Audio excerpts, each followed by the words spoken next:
തൻ്റെ സൃഷ്ടിയുടെ മകിടമായ മനുഷ്യൻ തൻ്റെ രൂപത്തിലും സാദൃശ്യത്തിലും സൃഷ്ടിച്ച മനുഷ്യൻ വീണ് കിടക്കുന്നത് കണ്ടപ്പോൾ താൻ തന്നെ ഇറങ്ങി വന്നു. യഹോവയായ ദൈവം മനുഷ്യനെ രക്ഷിപ്പാൻ ഇറങ്ങി വന്നതായ യേശു ഇത് രണ്ടാം ദൈവമല്ല. അവന്റെ തത്വത്തിന്റെ പ്രഭയും തേജസ്സിന്റെ മുദ്രയും സകലതും തന്റെ ശക്തിയുള്ള വചനത്താൽ വഹിക്കുന്നവരും ആകെ കൊണ്ട് പാപങ്ങൾക്ക് പരിഹാരമുണ്ടാക്കി യേശു ദൈവം തന്നെയാ. എന്തുകൊണ്ട് ദൈവമായിട്ട് ഇങ്ങോട്ട് ഇറങ്ങിയില്ല? ദൈവമായിട്ട് ഇറങ്ങിയാൽ ഈ ഭൂമി ഇല്ല. ദൈവത്തിന് അങ്ങനെ വരാനൊക്കത്തില്ല. ഇത് നല്ല ചർച്ചല്ലേ ഇത്? ഈ ചർച്ച നല്ലതാ, പക്ഷെ ഒരു ബുൾഡോസർ ഇങ്ങോട്ട് കയറിയ കഥ കാണുകയില്ല. എങ്കിൽ ദൈവത്തിനോ ഒറ്റ വാക്കിൽ ദൈവം എന്തെല്ലാം സൃഷ്ടിച്ചു? ഇതുവരെ 27 ഗാലക്സി കണ്ടുപിടിച്ചു, ഇനിയും കിടപ്പുണ്ട്. നമ്മുടെ ഭൂമി ഉള്ള ഗാലക്സിയുടെ പേര് നിങ്ങൾക്കറിയാം. മിൽക്കി വേ 10,000 കോടി നക്ഷത്രം. 10,000 അല്ല, 10,000 കോടി നക്ഷത്രം. നമ്മുടെ അയൽവക്കത്തെ ഗാലക്സിയുടെ പേരാ അൽഫ സെഞ്ചുറി, 20,000 കോടി നക്ഷത്രം. അതിൻ്റെ അപ്പുറത്തതിൻ്റെ പേരാണ് ആൻഡ്രോഡ്രീമ, 40,000 കോടി നക്ഷത്രം. അതിൻ്റെ അപ്പുറത്തെ ഗാലക്സിയാണ് വിൽപൂൾ, ഫ്രിഡ്ജല്ല, 50,000 കോടി നക്ഷത്രം. അതിൻ്റെ അപ്പുറത്ത് സീഗാർ, 60,000 കോടി നക്ഷത്രം. അതിൻ്റെ അപ്പുറത്ത് സതേൺ പിൻവീൽ, 70,000 കോടി നക്ഷത്രം. അതിൻ്റെ അപ്പുറത്ത് ബോട്ട്സ്, 80,000 കോടി നക്ഷത്രം. അതിൻ്റെ അപ്പുറത്ത് ഓറഞ്ച്, 90,000 കോടി നക്ഷത്രം. ഇങ്ങനെ 27 ഗാലക്സി ഒറ്റ വാക്കിൽ നിരത്തി സൃഷ്ടിച്ച ദൈവം ഈ ചെറിയ ഭൂമി വന്ന ഭൂമി ഇല്ല. എന്നാൽ തൻ്റെ സൃഷ്ടിയെ രക്ഷിക്കാൻ മരണം. അതിനാ മക്കൾ ജഡരക്തങ്ങളോട് കൂടിയവരാകെ കൊണ്ട് അവനും അവരെ പോലായി. ലോകത്തിലെ പാപങ്ങൾക്ക് 2 പരിഹാരമില്ല, ഏക പരിഹാരം അവന്റെ പുത്രനായ ക്രിസ്തുവിന്റെ രക്തം സകല പാപം പോക്കി നമ്മെ ശുദ്ധീകരിക്കും. പാപം പരിഹരിക്കാൻ രണ്ടാമതൊരു മാർഗമില്ല. തൽക്കാലത്തേക്കൊക്കെ ഒത്തിരി പറയാം, എന്നാൽ പാപപരിഹാരം യേശുവിന്റെ രക്തത്തിൽ കൂടി മാത്രം. അതോർത്ത് ഞാൻ ദൈവത്തെ സ്തുതിക്കുന്നു. ആ അനുഭവമുള്ളവരെല്ലാം കരങ്ങളെ ഒരു ദൈവത്തെ സ്തുതി ചെയ്യും. അവർക്കുള്ള ആനുകൂല്യങ്ങൾ ഇപ്പോൾ ഞാൻ പറയുന്നില്ല, നമ്മുടെ സമയം മുന്നോട്ട് പോകുന്നു. എനിക്ക് പറയുവാനുള്ളത്, ഈ സിസ്റ്റം ഇങ്ങനെ പോകത്തില്ല. ദൈവത്തിനൊരു ടൈമിംഗ് ഉണ്ട്. ഏത് കാര്യത്തിനൊരു ടൈമിംഗ്. ഈ കൺവെൻഷൻ്റെ ടൈമിംഗ് ഭാരവാഹികൾ എന്നോട് പറഞ്ഞിട്ടുണ്ട്. കൃത്യം ആ ടൈമിങ്ങിൽ തീർത്തിരിക്കാൻ ഞാൻ ബാധ്യസ്ഥനാണ്. ഇതുപോലെ മാനവജാതിയുടെ രക്ഷയ്ക്ക് സൗജന്യമായി ക്രിസ്തുവിൻ്റെ രക്തത്തിൽ കൂടി പാപങ്ങളുടെ പരിഹാരവും മനുഷ്യവർഗത്തിന് സ്വർഗത്തിലേക്കുള്ള സൗജന്യ എൻട്രൻസും നൽകിയിരിക്കുന്ന കാലഘട്ടത്തിൻ്റെ പേരാ കൃപായുഗം. ദൈവദാസന്മാരോട് ചോദിച്ചാൽ അവർ 7 യുഗങ്ങളെക്കുറിച്ച് പറയും. ശാസ്ത്രം പറയുന്നത് 5 യുഗമാണ്. ഡിസ്പെൻസേഷൻ ഓഫ് വാണ്ടറിങ്, അലഞ്ഞു നടന്ന കാലം. 2, മൃഗങ്ങളെ മെരുക്കാൻ പഠിച്ചപ്പോൾ സയൻസ് പറയുന്നതാ. ഡിസ്പെൻസേഷൻ ഓഫ് പ്ലാന്റേഷൻ, കൃഷി തുടങ്ങിയത്. 3, ഡിസ്പെൻസേഷൻ ഓഫ് മെക്കാനിസം. കേൾക്കണമോ? ഇന്നത്തെ അവർ പറയുന്നത് ഡിസ്പെൻസേഷൻ ഓഫ് ഹൈടെക്. അടുത്തത് അവർ പറയുന്നത് കേൾക്കണോ? ഡിസ്പെൻസേഷൻ എന്നാ അറിയാമോ? ഹിമയുഗം. ഭൂമി സൂര്യൻ തീരുവന്നേ. എങ്കിൽ ധൈര്യത്തോടെ ഞാൻ പറയട്ടെ, ഈ തലമുറയിൽ ചില സംഭവങ്ങൾ നടക്കാൻ പോകുന്നു. യേശുവിൻ്റെ രക്തത്തിൽ കൂടി സൗജന്യമായി പാപങ്ങൾ പരിഹരിക്കാൻ ഉള്ള സമയം തീരാൻ പോകുന്നതല്ല, തീർന്ന് കഴിഞ്ഞിരിക്കുക. കൃപായുഗം ഇവിടെ തീരാൻ പോകുക. ഈ തലമുറയിൽ 3 കാര്യങ്ങൾ നടക്കും. 3 സംഭവങ്ങൾക്ക് സാക്ഷ്യം വഹിക്കാൻ പോകുന്നു ലോകം. 194 രാജ്യങ്ങളുള്ള ഈ ഭൂമി. 1, ഞാൻ വീണ്ടും വരാമെന്ന് ഒരാളെ പറഞ്ഞിട്ടുള്ളൂ. വേറെ ഒരു നേതാവിനും പറയാനൊക്കത്തില്ല.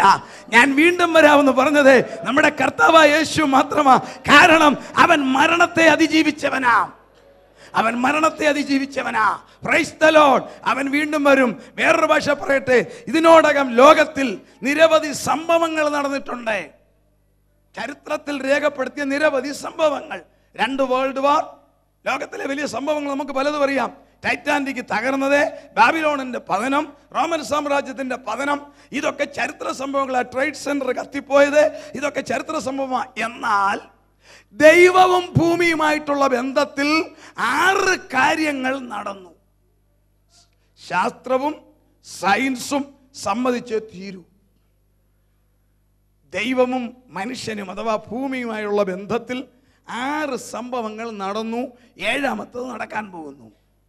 ദൈവവും ഭൂമിയും അഥവാ മനുഷ്യനുമായിട്ടുള്ള ബന്ധത്തിൽ 1ാമത് നടന്ന സംഭവം 4000 വർഷങ്ങൾക്ക് മുൻപേ അന്നത്തെ ലോകത്തിലെ മനുഷ്യർ പാപം ചെയ്ത് തിന്മ പ്രവർത്തിച്ച് ദൈവം പൊറുതി മുട്ടിയപ്പോൾ ദൈവത്തോടൊപ്പം സഞ്ചരിച്ച ഒറ്റ കുടുംബം നോഹയെ മാത്രം സ്പെയർ ചെയ്ത് അന്ന് ലോകത്തിൽ ജീവിച്ച മുഴുവൻ ആളുകളെയും ജലപ്രളയത്താൽ തകർത്തു.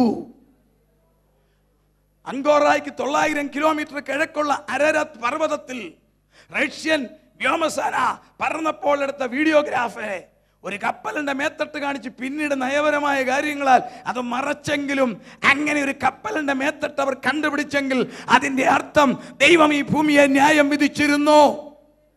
എവറസ്റ്റിന്റെ മുകളിൽ നിന്നും ആൽപ്സ് പർവ്വതത്തിന്റെ മുകളിൽ നിന്നും കണ്ടെടുത്ത ഫോസിലുകൾ കാർബൺ ടെസ്റ്റിൽ തെളിയിച്ചത് 4000 വർഷങ്ങൾക്ക് മുമ്പേ ഇത് കടലായിരുന്നെന്ന. അതാണ് വേദപുസ്തകം പഠിപ്പിക്കുന്നത്. സകല പർവ്വതത്തിന്റെ മുകളിൽ 4000 വർഷം മുമ്പേ 22 അടി വെള്ളം പൊങ്ങി. ഒന്നാമത്തെ ദൈവം ഭൂമിയെ സന്ദർശിച്ച ഒന്നാമത്തെ സംഭവം ഭൂമിയിലെ ജലപ്രളയം. രണ്ടാമത്തെ സംഭവം ചരിത്രത്തിനും മറക്കാനൊക്കത്തില്ല, സയൻസിനെ തിരസ്കരിക്കാനൊക്കത്തില്ല. പാപം ചെയ്ത 2 പട്ടണങ്ങളെ ആകാശത്തിൽ നിന്നും സൾഫർ സ്പ്രേ ചെയ്ത് കത്തിച്ചു. ഉൽപ്പത്തി പുസ്തകം 19:24 പറയുന്നു, ആകാശത്തു നിന്നും ഗന്ധകം പെയ്തു. ഇന്നത്തെ സയൻസ് അത് കണ്ടുപിടിച്ചു. എവിടെ നിന്നാ വന്നതെന്നും വീണ്ടും വരാൻ പോകുന്നെന്നും പറയുന്നു. സ്ഥലം കണ്ടുപിടിച്ചു കഴിഞ്ഞു. നമുക്ക് പുറകെ ചിന്തിക്കാം. മനോഹരമായ 2 പട്ടണങ്ങൾ. പലസ്തീനിൽ ചെന്നാൽ കാണുന്ന ദുഃഖസത്യം, ചാവുകടൽ, ഡെഡ് സീ, മത്സ്യങ്ങൾ അതിനകത്തില്ല. നമ്മൾ മുങ്ങി കുളിക്കാൻ ഇറങ്ങിയാൽ മുങ്ങത്തില്ല. മുകളിൽ കൂടി പക്ഷികൾ പറക്കാൻ മേല. ശാപം. ചരിത്ര സത്യം, സയൻസ് സത്യം. രണ്ടാമത്തെ സംഭവം ലോകം കണ്ടത്. ലോകം കണ്ട മൂന്നാമത്തെ ദൈവിക നടപടി 20 ലക്ഷം ജനത്തെ ഒരു കടൽ കീറി മാറ്റി ഇക്കരെ കടത്തി. വെറുതെ അല്ല, ഒരു രാത്രി മുഴുവൻ കിഴക്കൻ കാറ്റടിപ്പിച്ച് ഓക്സിജൻ അടിച്ച് ഉണക്കി അടിക്കടൽ. ചതുപ്പിൽ കൂടിയല്ല. ശ്രദ്ധിക്കണേ ദൈവമക്കള്, ദൈവത്തിന്റെ പ്രോജക്റ്റ് ഫുൾ പ്രോജക്റ്റാ. 100 വയസ്സുള്ള അപ്പച്ചനും 2 വയസ്സുള്ള കൊച്ചും ഇറങ്ങിക്കേറി പോകണമെങ്കിൽ ചതുപ്പിൽ കൂടി പോയാ മരിച്ചു പോകും. അത് വരാതിരിക്കാൻ കടലിന്റെ അടി 12 മണിക്കൂർ കൊണ്ട് ഹൈപ്പൻഹെൻ പോലെ കാറ്റടിപ്പിച്ച് ഉണങ്ങിയ നിലം കാണിച്ചുവെങ്കിൽ എന്റെയും നിങ്ങളുടെയും ജീവിതയാത്രയിൽ പ്രശ്നങ്ങളുടെ ചതുപ്പുകളെ അവൻ കാറ്റടിപ്പിച്ച് ഉണക്കുന്ന ദൈവമാ. Praise the Lord. ചതുപ്പിൽ കൂടി പോകാനല്ല, വല്ലച്ചാതെയും ജീവിക്കാനല്ല. ദൈവവചനം ക്രിസ്തുവേശുവിൽ ജയോത്സവമായി നടത്തും. ലോകം കണ്ട മൂന്നാമത്തെ സംഭവമാണ് 20 ലക്ഷം പേർ ചെങ്കടൽ കയറി അക്കരത്ത് വന്നു. ലോകം കണ്ട 4ാമത്തെ സംഭവം, പ്രൈസ് ദി ലോർഡ്, ആധുനിക കാലിഫോർണിയ യൂണിവേഴ്സിറ്റിയിലെ കമ്പ്യൂട്ടർ തെളിയിച്ചു ലോകത്തിന്റെ ചരിത്രത്തിൽ 12 മണിക്കൂർ ഇല്ല. 12 മണിക്കൂർ സൂര്യൻ അസ്തമിച്ചില്ല. എന്തുകൊണ്ടെന്ന് അവർക്കറിയത്തില്ല. കാൽക്കുലേഷനകത്ത് 12 hours ആബ്സെൻസ്, ഷോർട്ടേജ്. 24 മണിക്കൂറാണല്ലോ ഒരു ദിവസം. കണക്ക് കൂട്ടിയപ്പോൾ ടോട്ടൽ കാൽക്കുലേഷൻ പുറകോട്ട് പോയപ്പോൾ 12 മണിക്കൂർ ഇല്ല. അവർക്കറിയാമല്ലോ, നമുക്കറിയാം. യോശുവയുടെ പുസ്തകം 12-ാം അധ്യായം 10-ാം വാക്യത്തിൽ പറയുന്നു, യോശുവ നിന്നേച്ച് പറഞ്ഞു, സൂര്യ നീ അവിടെ നില്ലടാ, ഇന്ന് രാത്രിയിൽ നീ അസ്തമിക്കാൻ പാടില്ല എന്ന് പറഞ്ഞപ്പോൾ യഹോവയായ ദൈവം ഹല്ലേലൂയ ഒരു മനുഷ്യനെ പോലെ അനുസരിച്ച് അന്നൊരു രാത്രി സൺസെറ്റിംഗ് നിർത്തി. എങ്കിൽ ലോകം കണ്ട 4ാമത്തെ സംഭവം, ഒരു രാത്രിയിൽ സൂര്യൻ അസ്തമിച്ചില്ല. അന്ന് സൂര്യൻ അസ്തമിച്ചില്ലെങ്കിൽ എനിക്ക് നിങ്ങൾക്ക് നീര്യ സൂര്യൻ ഉദിക്കാൻ പോകുക. കരങ്ങളെ ഒരു ദൈവത്തെ സ്തുതിച്ചേ. ലോകം കണ്ട് 5ാമത്തെ സംഭവം, നിരാകരിക്കാൻ സയൻസിനും മേല, ചരിത്രത്തിനും മേല. ദൈവിക നടപടി 5, വചനം മാംസമായി. സ്തോത്രം. 5ാമത്തെ സംഭവമാ, വചനം ജഡമായി. സ്ത്രീയുടെ ഇഷ്ടത്താലല്ല, പുരുഷന്റെ ഇഷ്ടത്താലല്ല, വചനം ജഡമായി. മാനവജാതിയുടെ പാപങ്ങളുടെ പരിഹാരത്തിനായി യഹോവയായ ദൈവം മനുഷ്യനായി കന്യകയിൽ അവതരിച്ച് ആർക്കും നിരാകരിക്കാൻ മേലാത്ത വിധത്തിൽ ചരിത്രത്തെ BC എന്നും AD എന്നും 2ആയി കീറി മാറ്റിക്കൊണ്ട് യേശു രക്ഷകൻ അവതരിച്ചു. Price the Lord. ഇതൊക്കെ ദൈവിക മുൻ പ്രീ പ്ലാനാ. AD യും BC ഒക്കെ വന്ന. അല്ലെങ്കിൽ ഇന്നത്തെ കാലത്ത് പലരും പറയും ക്രിസ്തു ജനിച്ചില്ലെന്ന്. ക്രിസ്തു ജനിച്ചില്ലെന്ന് പറയുന്ന നിരീശ്വരവാദിയും എഴുതുന്നത് AD 2009 ഏപ്രിൽ എന്നാ. സ്തോത്രം. BC AD എന്ന് ചരിത്രത്തെ 2ആയി കീറിക്കൊണ്ട് യേശു തമ്പുരാൻ അവതരിച്ചതാണ് ലോകം കണ്ട 5ാമത്തെ ദൈവിക നടപടി. 6ാമത്തെ ദൈവിക നടപടി, സയൻസിന് അംഗീകരിക്കാനും മേല, നിഷേധിക്കാനും മേല. കഴിച്ചിട്ട് ഇറക്കാനും മേല, മതിരിച്ചിട്ട് തുപ്പാനും മേല, ഉണ്ടെന്നറിയാം, സമ്മതിക്കാൻ ഒക്കുകയില്ല. ആറാമത്തെ ദൈവിക നടപടി, രക്തവും മജ്ജയും മാംസവും അസ്ഥിയുമുള്ള മനുഷ്യരിൽ വേറെ ഒരു ആത്മീയ ശക്തി, ദൈവത്തിൻ്റെ ആത്മാവിൻ്റെ ശക്തി, പരിശുദ്ധാത്മാവിൻ്റെ അഭിഷേകം താഴ്ചയുള്ള ശരീരത്തിൽ ഹല്ലേലൂയ അനുഭവമുള്ള ഒരു കരങ്ങളെ ഉയർത്തി സ്തുതിച്ചേ. Praise God. നോക്കിക്കേ, സയൻസിന് പറയാനൊക്കുവോ? എത്ര പേരെ അവർ പരിശോധിച്ചെന്നറിയാവോ? അഭിഷേകമുള്ളവരെ സ്കാൻ ചെയ്ത് നോക്കി, CT സ്കാൻ ചെയ്ത് നോക്കി. അവൻ്റെ സ്കാനെ കിട്ടുന്നതല്ല പരിശുദ്ധാത്മാവിൻ്റെ ശക്തി, അത് ദൈവത്തിൻ്റെ അപ്രമേയമാ, അത് അനുഭവത്തിൽ കിട്ടുന്നതാ. അവർക്ക് നിരാകരിക്കാൻ മേല. ഇവരുടെ ജീവിതത്തിനൊരു പ്രത്യേകത കാണുന്നു, ഇവരുടെ സംസാരത്തിനൊരു പ്രത്യേകത, ഇവരുടെ മുഖത്തൊരു പ്രത്യേകത, ഇവരുടെ ആരാധനയൊരു പ്രത്യേകത, ഇവരുടെ ക്യാരക്ടറിൽ പ്രത്യേകത. അതിൻ്റെ അർത്ഥം എന്താ? ദൈവത്തിൻ്റെ അഭിഷേകം. ആറാമത്തെ സംഭവം, മനുഷ്യരിൽ. എങ്കിൽ ഏഴാമത്തെ സംഭവം നടക്കാൻ പോകുന്നു. ആരിലെല്ലാം ഈ അപ്രമേയ ശക്തിയുണ്ടോ അവരെയെല്ലാം മേലോട്ട് അബ്സോർവ് ചെയ്യാൻ പോകുന്നു. ഏഴാമത് ലോകം കാണാൻ പോകുന്ന സംഭവം വേൾഡ് വാർ അല്ല. ഒറ്റ ആറ്റം യുദ്ധം ഇവിടെ ഇപ്പോൾ ഉണ്ടാകത്തില്ല. ഞാൻ തെളിയിക്കാം ബൈബിളിൽ കൂടി നാളെ. Price the Lord. ലോകത്തിൽ സംഭവിക്കാൻ പോകുന്ന അടുത്ത സംഭവം, വീണ്ടും വരാവുന്ന ഒരാളെ പറഞ്ഞുള്ളൂ, നമ്മുടെ അരിമരക്ഷകൻ. എൻ്റെ പ്രിയൻ ഈ തലമുറയിൽ ആകാശത്തിൻ്റെ മുകളിൽ വരും, ഞാനും നിങ്ങളും എടുക്കപ്പെടും. കാണാൻ പോകുന്ന സംഭവമാ. 3 സംഭവം ഈ ലോകത്തിൽ നടക്കും. ഒന്ന്, എൻ്റെ പ്രിയൻ ആകാശമേഘത്തിൽ വരും, കാത്തിരിക്കുന്ന ഭക്തന്മാർ എടുക്കപ്പെടും, അവരുടെ ശരീരം രൂപാന്തരപ്പെടും. ഈ ദ്രവത്വമുള്ളത് ആ ദ്രവത്വത്തെ അവകാശമാക്കും. ഇന്ന് ബുദ്ധിജീവികളുടെ കാലമാണ്, സയൻസിന്റെ കാലമാണ്. പൗലോസ് പറഞ്ഞു, കണ്ണ് വയ്ക്കുന്നതിനിടയിൽ നാം രൂപാന്തരപ്പെടും. കണ്ണ് വയ്ക്കുന്നതിനിടയിൽ നാം രൂപാന്തരപ്പെടും. ഇന്ന് ബുദ്ധിജീവികളുടെ കാലമാണ്, സയൻസിന്റെ കാലമാണ്. അതെങ്ങനെയാണ് നടക്കുന്നത്? 70 വയസ്സ്, 70 കിലോ, 200 കിലോ തൂക്കമുള്ള മനുഷ്യൻ എങ്ങനെയാ മാറിപ്പോകുന്നത്? അല്ലേ? ബുദ്ധിയുള്ളവൻ ഇതൊക്കെ ചോദിക്കും. 3 സിസ്റ്റത്തിലാണ് ലോകം പോകുന്നത്. 3 ആവശ്യമാണ്, 3 അപകടവുക. 3 സിസ്റ്റം ഇല്ലാതെ ജീവിക്കാൻ മേല. ഇന്റർനെറ്റ്, മൊബൈൽ ഫോണ്, TV, ഇത് 3 ഇല്ലാതെ പറ്റത്തില്ല. 3 ജീവിതത്തെ പൊള്ളിക്കുന്നതുവാ. Price the Lord. അപ്പൊ ഇതിനകത്ത് ഇരിക്കുന്ന ഒരുത്തൻ ചോദിക്കുക, പിന്നെ അതെങ്ങനെ നടക്കും? എന്നോട് ചോദിച്ചിട്ടുണ്ട്, പെയിന്റ് അടിച്ചാണോ മാറ്റുന്നത്? ഒരാൾ ചോദിച്ചതാ പണ്ട് 79.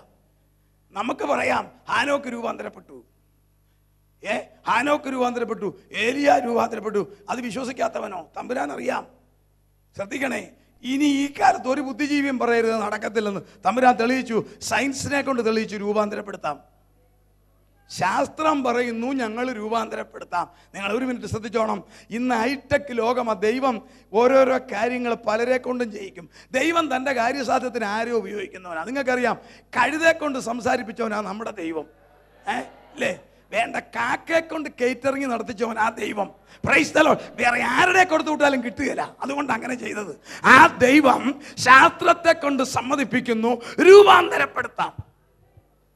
അല്പം ശ്രദ്ധിക്കണേ. ഇന്ന് ഹൈടെക് ലോകമാണ്. പഴയ സിസ്റ്റമൊക്കെ പോയി. നമ്മൾ തന്നെ ഇന്ന് വളരെ വളരെ ദൂരം സഞ്ചരിക്കുന്ന ഒരു കാര്യങ്ങൾ വേഗത്തിൽ നടക്കുന്നവരുവാ.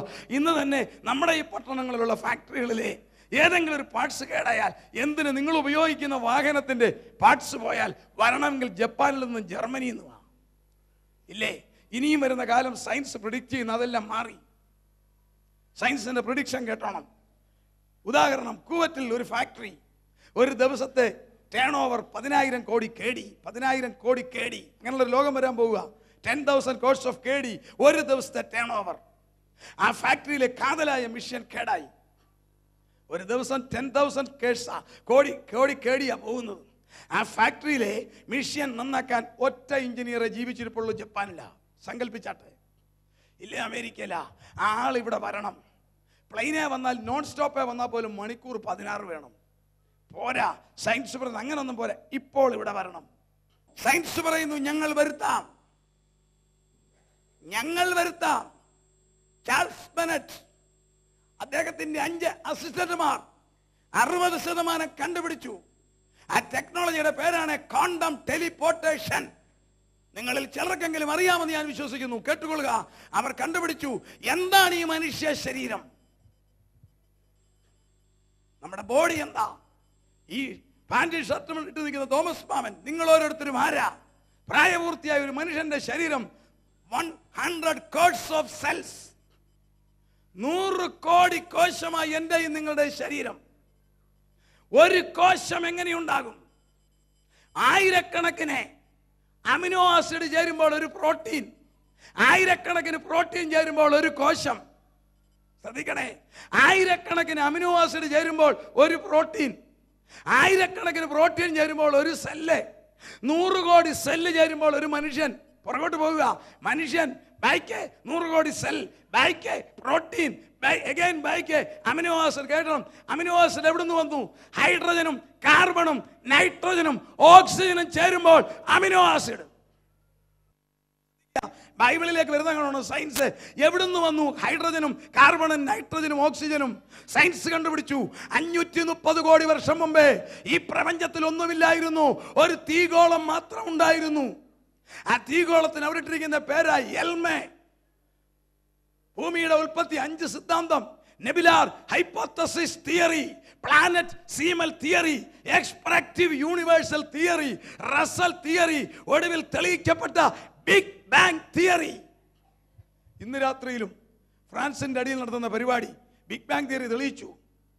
അത് പറയുന്നത് കേൾക്കുക, എങ്ങനെ ഭൂമി ഉണ്ടായി? 530 കോടി വർഷം മുമ്പ് ഒന്നുമില്ല ഈ പ്രപഞ്ചത്തിൽ. ഒരു വലിയ തീഗോളം, കേട്ടുകൊള്ളുക, അതിന്റെ പേരാണ് എൽമേ. അത് കത്തിക്കൊണ്ടിരുന്നു. അടുത്തത് കേട്ടോണം, എവിടുന്നോ ഒരു ശബ്ദമുണ്ടായി. എവിടുന്നെന്ന് അവർക്കറിയാമല്ലോ, നമുക്കറിയാം. അത് കേട്ടുകൊള്ളുക. എവിടുന്ന് ഒരു ശബ്ദമുണ്ടായപ്പോൾ ഒരു സ്ഫോടനമുണ്ടായി. ആ ശബ്ദത്തിൽ അത് പൊട്ടിച്ചെതറി. ശബ്ദം എവിടുന്നാ ഉണ്ടായെന്ന് അവർക്കറിയാമല്ല. ദൈവദാസന്മാരുടെ ഒരു നിങ്ങളുടെ കയ്യിലിരിക്കുന്ന ബൈബിള് പറയുന്നു, 29 സങ്കീർത്തനത്തിന്റെ 7-ാം വാക്യത്തിൽ പറയുന്നു, യഹോവയുടെ ശബ്ദം അഗ്നിജ്വാലകളെ ചിതറിക്കുന്നു. The sound of God splits the flame of fire. യഹോവയുടെ ശബ്ദം അഗ്നിജ്വാലകളെ ചിതറിക്കുന്നു. ഉണ്ടാകട്ടെ എന്ന് 530 കോടി വർഷം മുമ്പേ നമ്മുടെ ദൈവം, ഏക ദൈവം പറഞ്ഞപ്പോൾ തീഗോളം പൊട്ടിച്ചെതറി. അത് തണുത്ത്, അത് നോക്കിക്കോണം, ഹൈഡ്രജൻ കത്തിക്കൊണ്ടിരുന്ന ആ തീഗോളം, ഹീലിയം, അത് തണുത്ത് ഹൈഡ്രജനായി, കാർബണായി, നൈട്രജനായി, ഓക്സിജനെ തണുത്തപ്പം മണ്ണായി. മണ്ണിന്റെ നല്ല പാർട്ടായ പൊടിയിൽ നിന്നും നമ്മളെ സൃഷ്ടിച്ചു. Praise the Lord. മണ്ണിന്റെ ഫൈൻ പാർട്ടിക്കിളാണ് ഡസ്റ്റ്. അതിൽ നിന്നും നമ്മളെ സൃഷ്ടിച്ചു. മണ്ണിന്റെ നല്ല സാധനം എന്നാണെന്നറിയാവോ? Hydrogen, carbon, nitrogen, oxygen. Charles Bennett കണ്ടുപിടിച്ചു, ഹൈഡ്രജനും കാർബണും നൈട്രജനും ഓക്സിജനും ചേരുമ്പോൾ അമിനോ ആസിഡ്, അമിനോ ആസിഡ് ചേരുമ്പോൾ പ്രോട്ടീൻ, പ്രോട്ടീൻ ചേർന്നപ്പോൾ സെല്ല്, സെല്ല് ചേർന്നപ്പോൾ തോമസ് മാമൻ. അങ്ങനെയാണെങ്കിൽ അദ്ദേഹം പറയുന്നു, ഈ മനുഷ്യനെ ആറ്റം പവറിൽ കണകങ്ങളാക്കാം. അതാണ് ക്വാണ്ടം ടെലിപ്പോർട്ടേഷൻ. 70% കണ്ടുപിടിച്ചു കഴിഞ്ഞു. 50 വർഷം മുമ്പ് ഒരു എഴുത്ത് ഫാക്സ് ചെയ്യാമെന്ന് പറഞ്ഞാൽ പറഞ്ഞുകൊണ്ട് അടി വാട്സലാ. ഇന്ന് അവൻ്റെ വീട്ടിലുണ്ട് ഫാക്സ് മെഷീൻ. ഇല്ല, ഇതുപോലെ അദ്ദേഹം പറയുന്നു, അനസ്തീഷ്യ കൊടുത്തൊരു രോഗിയെ മയക്കുന്നത് പോലെ ആത്മാവിനെ ഫ്രീസ് ചെയ്യാം. പ്രത്യേക മിഷനിൽ മനുഷ്യനെ കയറ്റി കിടത്തുക, വസ്ത്രങ്ങളും എല്ലാം മാറ്റുക, കണ്ണാടി ചെരുപ്പുമില്ല. പ്രത്യേക റേ വെളിപ്പെടുത്തിയിട്ടില്ല, റേയുടെ പേര്, അതൊക്കെ സീക്രട്ടാ. പ്രത്യേക രശ്മികൾ കയറ്റി വിടുമ്പോൾ ഈ മനുഷ്യൻ ആറ്റമായിട്ട് മാറും. ഹൈഡ്രജനും കാർബണും നൈട്രജനും ഓക്സിജനും ആകും. സെല്ല് പുറകോട്ട് പോകും, കോശം പുറകോട്ട് പോകുക, പോയി ഹൈഡ്രജൻ, കാർബൺ, നൈട്രജൻ, ഓക്സിജൻ. തേനീച്ച കോളനിയായിട്ട് പറക്കുന്നത് പോലെ പ്രത്യേക ഫ്രീക്വൻസിയിൽ ഒന്നിച്ചങ്ങോട്ട് പറപ്പിക്കും. അപ്പോൾ കുവറ്റിലിരിക്കുന്ന തോമാച്ചനെ മിഷനിലോട്ട് കയറ്റി വെച്ചിട്ട് പ്രത്യേക റേ അങ്ങോട്ട് കയറ്റി കഴിയുമ്പോൾ അതങ്ങോട്ട് ഒന്നിച്ചങ്ങോട്ട് പറപ്പിച്ച് അമേരിക്കയിലോ ഹോങ്കോങ്ങിലോ ഒരു മിഷൻ അതുപോലെ വെച്ചിട്ട് അതിനകത്ത് വന്നു കഴിയുമ്പോൾ ഹല്ലേലൂയ, അവിടെ വീണ്ടും ഈ റേ കയറ്റുമ്പോൾ ആളവിടെ എഴുന്നേറ്റ് വരും. ആ ടെക്നോളജിയുടെ പേരാ ക്വാണ്ടം ടെലിപ്പോർട്ടേഷൻ. സയൻസ് കണ്ടുപിടിച്ചതാ. 46 വയസ്സ് പ്രായമുള്ള ചാൾസ് ബെനറ്റിന് ആ പണി അറിയാമെങ്കിൽ സകലത്തെ നിർമ്മിച്ച കർത്താവിന്റെ ടെലിപ്പോർട്ടേഷൻ പറയുന്നു, അവൻ സകലതും തനിക്ക് നിയന്ത്രിപ്പാൻ കഴിയുന്ന തൻ്റെ വ്യാപാര ശക്തി കൊണ്ട് നമ്മുടെ താഴ്ചയുള്ള ശരീരത്തെ തൻ്റെ മഹത്വമുള്ള ശരീരത്തോട് അനുരൂപമായി രൂപാന്തരപ്പെടുത്തും. ഫിലിപ്പിയർ 3:21-22 ഒന്ന് വേഗം വായിച്ച്. ഫിലിപ്പിയർ 3:21-22 ഒന്ന് വേഗം വായിച്ച് സഹായിച്ച്. ഫിലിപ്പിയർ 3:21-22. അവൻ സകലവും തനിക്ക് കീഴ്പ്പെടുത്തുവാൻ കഴിയുന്ന തന്റെ കൊണ്ട് നമ്മുടെ താഴ്ചയുള്ള ശരീരത്തെ തന്റെ മഹത്വമുള്ള ശരീരത്തോട് അനുരൂപമായി അതാ പൗലോസ് ശ്ലീഹ പറഞ്ഞ കണ്ണിമയ്ക്കുന്നതിനിടയിൽ സയൻസ് പറയുന്നു 2 സെക്കൻഡോ 3 സെക്കൻഡോ മതി, ഞാൻ ആളിനെ അപ്പുറത്ത് കൊണ്ടുപോകാം. Price the Lord. ഒരു ലെറ്റർ ഫാക്സ് ചെയ്യുന്നതിനേക്കാൾ 10 ഇരട്ടി വേഗത്തിൽ ചെല്ലാം. ശാസ്ത്രം പറയുന്നു ഇപ്പോൾ ഇവിടെ നിൽക്കുന്നവനെ ലോകത്തിന്റെ മറ്റൊരു കോണ്ടിനെന്റിൽ കൊണ്ടുപോകാൻ മനുഷ്യന് സാധിക്കുന്നു എങ്കിൽ സകലത്തെ സൃഷ്ടിച്ചവനായ ദൈവത്തിന്റെ അപ്രമേയ ശക്തിയാൽ തന്റെ പരിശുദ്ധാത്മാവിന്റെ ശക്തിയുള്ള ദൈവമക്കളെ സകലതും എനിക്ക് കീഴ്പ്പെടുത്തുവാൻ കഴിയുന്ന തന്റെ വ്യാപാര ശക്തി കൊണ്ട് നമ്മുടെ താഴ്ചയുള്ള ശരീരത്തെ തന്റെ മഹത്വമുള്ള ശരീരത്തോടെ അനുരൂപമായി രൂപാന്തരപ്പെടുത്തും. അതാ തമ്പുരാന്റെ വോട്ടേഷൻ. ഈ അന്ത്യകാലത്തിന് ആരും തർക്കിക്കരുത്. ഒന്നാമത് സംഭവിക്കാൻ പോവുക, കർത്താവെ ഒത്തിരി പേരെ കാണാതെ പോകും. സ്തോത്രം. പ്രത്യാശയുള്ളൊരു ദൈവത്തെ സ്തുതിച്ചേ. നമുക്ക് ഒടുവിൽ ചിന്തിക്കാം. സമയം കിട്ടിയ സകലം റെഡി. വാഹനം വരെ മേളി വന്നു കഴിഞ്ഞു. മണവാട്ടിയെ കൊണ്ടുവന്ന വണ്ടി മേളി വന്ന് കിടക്കുക, അത് താന്നോണ്ടിരിക്കുക. അറിയാമോ, സംഭവങ്ങൾ വളരെ ക്വിക്കാ. അതാ നാം വിശ്വസിച്ച സമയത്തേക്കാൾ രക്ഷ ഇപ്പോൾ നമുക്ക് അധികം അടുത്തിരിക്കുക. മണവാട്ടിയെ കൊണ്ടുപോകുന്ന വാഹനം എത്തിക്കഴിഞ്ഞു. നാം രൂപാന്തരപ്പെടാറായി. മിനിറ്റുകൾക്കകം, സെക്കൻഡുകൾ നോക്കിക്കേ. ഈ ലോകത്തെ പിശാച് മനോഹരമാക്കുന്നതിന്റെ ടെക്നോളജി എന്നാണെന്നറിയാവോ? മനുഷ്യൻ ചിന്തിക്കും, നടക്കുവോ ഇത്രയും നല്ല ലോകത്തിൽ നിന്ന് എങ്ങനെയാ പോകുന്നത് എന്നുള്ള തോന്നൽ വരും. ഈ സുന്ദരമായ ലോകത്തിൽ എങ്ങനെ നടക്കുവോ? നടക്കും. കന്യക ഗർഭിണിയായി മകനെ പ്രസവിക്കുമെന്ന് രമ്യാവ് പറഞ്ഞത് നടന്നു എങ്കിൽ, ഹല്ലേലൂയ, അവൻ മരിച്ചിട്ട് ഉയർക്കുമെന്ന് വചനം പറഞ്ഞത് സംഭവിച്ചു എങ്കിൽ, ആ സ്വർഗാരോഹണം ചെയ്ത യേശു ഈ തലമുറയിൽ വരും. ആദ്യ രാത്രി തന്നെ ഞാൻ പറഞ്ഞേക്കാം, മരണം കാണാത്തവരായിരിക്കുന്ന എല്ലാം പ്രായം നോക്കിയിട്ട് പ്രൈസ് ദി ലോർഡ്. ഒന്നാമത്തെ സംഭവം, ഈ തലമുറയിൽ എൻ്റെ പ്രിയൻ ആകാശമേഘത്തിൽ വരും, ഭക്തന്മാരെടുക്കപ്പെടും. രണ്ടാമത്തെ സംഭവം, ഈ ഭൂമി ഒരു വേസ്റ്റ് ആകും. ദൈവത്തിന് പ്രിയപ്പെട്ടത് എന്താണ് ഈ ഭൂമിയിൽ? ഒരുപാട് വസ്തുക്കൾ ഈ ഭൂമിയിലുണ്ട്, വിലപ്പെട്ടത്, പേര് കേട്ടത്. ഏറ്റവും വലിയ കെട്ടിടം പണ്ടൊക്കെ ആയിരുന്നു സിയേഴ്സ്. ഇപ്പം ദുബൈയിലാ 1.25 മീറ്ററില ഒരെണ്ണം കെട്ടിപ്പൊക്കുന്നത്. കോടിക്കണക്കിന് ഡോളർ വിലയുള്ള കാറുകളില്ലേ, ഡയമണ്ട് ഉണ്ടല്ലോ, എന്തെല്ലാം ഈ ഭൂമിയിലുണ്ട് വില. ദൈവത്തിന് എന്തുവാ വിലപ്പെട്ടത്? നിങ്ങൾ നോക്കിക്കോണം. നിങ്ങൾ പറയും വിലപ്പെട്ടത് എന്താന്ന്. ഞാൻ നിങ്ങളെ ഒരു വീട് കാണിക്കാം. 1 കോടി രൂപ ചെലവാക്കി ഞങ്ങളുടെ കോട്ടയം പട്ടണത്തിൽ നിർമ്മിച്ച വീട്, 1 കോടി രൂപ ചെലവാക്കി മനോഹരമായ വീട്, ഇഷ്ടം പോലെ ഫർണിച്ചറ്, പോർച്ചിനകത്ത് പുതിയ കാറ് ബ്രാൻഡ് 2 എണ്ണം, വീട്ടിനകത്ത് ഇഷ്ടം പോലെ ഹോം അപ്ലിക്കൻസ് എല്ലാം ഉണ്ട്. സങ്കല്പിച്ചു, ഒരു മുറിയിൽ ഒരു തൊട്ടിൽ ഒരു കൊച്ചു കുഞ്ഞ് മൂത്രം ഒഴിച്ച് കിടപ്പുണ്ട്. വീടിന് ഇലക്ട്രിക് ഷോർട്ടേജ്, തീ പിടിച്ചു. ഗ്രഹനാഥനും ഗ്രഹനാഥി ആദ്യം എന്തെടുക്കും? ഇന്നലെ മേടിച്ച ഇനോവ കാർ തള്ളി ഇറക്കുമോ, അതോ സാരിയോ പാൻറ്റോ എടുക്കാൻ ഓടുമോ? എല്ലാവരും പറയും ആദ്യം പോയി എടുക്കുന്ന ആ കുഞ്ഞിനെയാ. കാരണം എന്താ? കുഞ്ഞിൻ്റെ സൗന്ദര്യമൊന്നുമല്ല, അത് അവരുടെ രക്തമാണ്. ഗ്രഹനാഥൻ്റെയും ഗ്രഹനായികനെയും ബ്ലഡാ. ഓട്ടോമാറ്റിക്കായിട്ട് ഓടില്ലേ? എങ്കിൽ സ്വർഗത്തിലെ ദൈവം നോക്കുമ്പോൾ ഏറ്റവും വിലപ്പെട്ടത് തൻ്റെ പുത്രനായ ക്രിസ്തുവിൻ്റെ രക്തം കൊണ്ട് വീണ്ടെടുക്കപ്പെട്ട ദൈവമക്കളാ. അതിനേക്കാൾ കൂടുതൽ വിലയുള്ളതൊന്നും ഈ ഭൂമിയിൽ ഇല്ല. Price the Lord. ഏറ്റവും വലിയ ഭാഗ്യമുള്ളവർ ആരാന്നറിയാമോ? ലംഘനം ക്ഷമിച്ചും പാപം മറച്ചും കിട്ടിയവരാണ് ഏറ്റവും വലിയ ഭാഗ്യമുള്ളവർ. ഏറ്റവും വലിയ ഭാഗ്യമുള്ളവർ 1 ലംഘനം ക്ഷമിച്ചും പാപം മറിച്ചും കിട്ടിയവർ. ഹല്ലേലൂയ. 2 യഹോവ ദൈവമായിരിക്കുന്ന ജാതി, സ്വന്തമായിരിക്കുന്ന ജനത ഭാഗ്യമുള്ളത്. 3 നിന്റെ ആലയത്തിൽ പാർക്കേണ്ടതിനെ നീ തെരഞ്ഞെടുത്ത് അടുപ്പിക്കുന്ന മനുഷ്യൻ ഭാഗ്യവാൻ. ഈ ഭാഗ്യവാന്മാരാണ് നമ്മൾ. കരങ്ങളെ ഓർത്ത് ദൈവത്തെ സ്തുതിച്ചേ. ഈ തലമുറയിൽ കാണാൻ പോകുന്ന 1ാമത്തെ സംഭവം, ദൈവമക്കൾ എടുക്കപ്പെടും. ഈ തലമുറയിൽ എടുക്കപ്പെടും. വെറുതെ ഞാൻ പറഞ്ഞിട്ട് നിങ്ങൾ വിശ്വസിക്കണ്ട. നാളെയും നാളെ കഴിഞ്ഞും ഇതിൻ്റെ മുഴുവൻ അടയാളവും പറയാൻ പോവുക. 2ാമത്തെ കാര്യം, ഈ ഭൂമി വേസ്റ്റ് ആകും. അതെടുക്കാൻ ഒരുവൻ വരും, അത് ആരംഭിച്ച് നിർത്തും. 6 പേരിൽ അറിയപ്പെടും. ബൈബിൾ അവനെ പഠിപ്പിക്കുന്നത് 6 പേരാ. സാത്താൻ, വെളിപ്പാട് പുസ്തകം 13-ാം അധ്യായത്തിൻ്റെ 20-ാം അധ്യായം 1-ാം വാക്യം സാത്താൻ. 2 മൃഗം, വെളിപ്പാട് 13-ന്റെ 1. 3 കള്ളപ്രവാചകൻ അഥവാ മൃഗം നമ്പർ 2 വെളിപ്പാട് 13:12. 4 ഈ ലോകത്തിൻ്റെ പ്രഭു യോഹന്നാൻ 14:30. 5 മ്ലേച്ഛതയുടെ ചിറകിൽ സഞ്ചരിക്കുന്നവൻ. സ്വഭാവം കേട്ടോണം, മ്ലേച്ഛതയുടെ ചിറകിൽ സഞ്ചരിക്കും. ദാനിയേൽ 9:27. 6 അധർമ്മമല്ല അധർമ്മത്തിൻ്റെ മൂർത്തി. ദാനിയേൽ 2 തെസ്സലോനിയർ 2:7. ഈ 6 പേരാണ് നമ്മൾ നാടൻ ഭാഷയിൽ പറയുന്ന അന്തിക്രിസ്തുവിൻ്റെ പേര്. അല്പം കൂടെ തെളിയിച്ച് ഞാൻ പറഞ്ഞാൽ, ഈ തലമുറയിൽ ദൈവത്തിൻ്റെ മക്കൾ എടുക്കപ്പെടും. ഈ ലോകം ഒരു വേസ്റ്റ് ആകും. അതെടുക്കാൻ ഒരുവൻ വരും. അവൻ്റെ പേരാണ് സാത്താൻ. നാടൻ ഭാഷയിൽ അന്തിക്രിസ്തു. യഥാർത്ഥ പേര് അന്തിക്രിസ്തു എന്നല്ല, എതിർ ക്രിസ്തു.